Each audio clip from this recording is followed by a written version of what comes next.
સુરતના ડિંડોલી વિસ્તારમાં ઘરમાં તરુણીને એકલી હતી તેનો લાભ લઈ પાડોશમાં જ રહેતા એક ઈસમે બળજબરીપૂર્વક દુષ્કર્મ આચર્યું હતું। સુરતના ડિંડોલી વિસ્તારમાં સગીરા ઘરે એકલી હોવાથી પડોશમાં જ રહેતા યુવકે એકલતાનો લાભ લઈ ઘરમાં ઘૂસી સગીરા સાથે બળજબરીપૂર્વક દુષ્કર્મ આચર્યું હતું।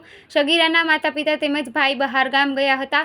તે દરમિયાન પાડોશીએ દુષ્કર્મ આચર્યું હતું। તે અન્ય પાડોશી સગીરા સાથે અડપલા કર્યા હતા।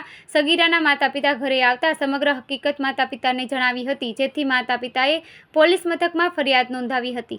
ફરિયાદના આધારે પોલીસે બંનેને ઝડપી પાડી કાયદેસરની કાર્યવાહી હાથ ધરી હતી। આ સમગ્ર ઘટના સુરતના ડિંડોલી વિસ્તારમાં ઘટી છે, જ્યાં એક તરુણી પોતાના ઘરમાં એકલી હતી। તરુણીના માતા-પિતા બહાર ગામ ગયા હતા।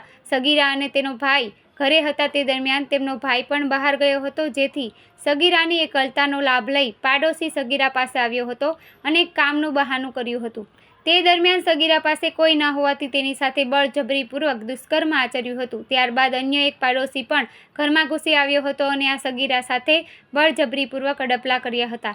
સગીરા પોતાના ઘરમાં એકલી હોવાથી હેબતાઈ ગઈ હતી। જેવા સગીરાના માતા-પિતા બહાર ગામથી ઘરે આવ્યા ત્યારે સગીરાએ સગળી હકીકત માતા-પિતાને જણાવ્યા બાદ માતા-પિતાના પગ તળેથી જમીન ખસકી ગઈ હતી। તાત્કાલિક જ માતા-પિતાએ પોલીસ ફરિયાદ નોંધાવી હતી, જેથી પોલીસે ફરિયાદના આધારે બંને નરાધમોની ધરપકડ કરી જેલના સળિયા પાછળ ધકેલી દીધા હતા।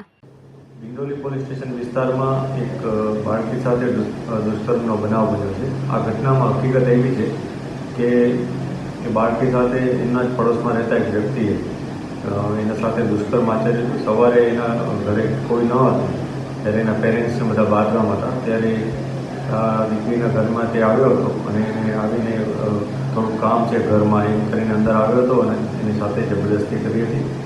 આ ઘટના બાદ એકદમ તે સહેમાઈ ગઈ હતી અને તેને આ હકીકત કોઈને કહે એ પહેલાં બીજે દિવસે સવારે એની જ પડોશમાં રહેતા અન્ય એક છોકરાએ પણ આ જ પ્રકારની એના સાથે હરકત કરી હતી, જેમાં એની સાથે શારીરિક અડપલા કર્યા હતા અને એની છેડતી કરી।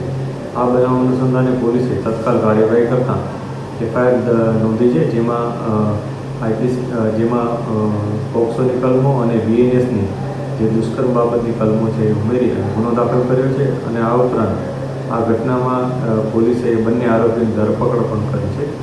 ધરપકડ બાદ બંને આરોપીઓને પ્રોપર ઇન્વેસ્ટિગેશન કરવામાં આવે છે અને આગળની કાર્યવાહી શરૂ કરવામાં આવે છે। સર, અને જે આરોપી છે કઈ રીતના ધમકી આપી હતી પીડિતાને?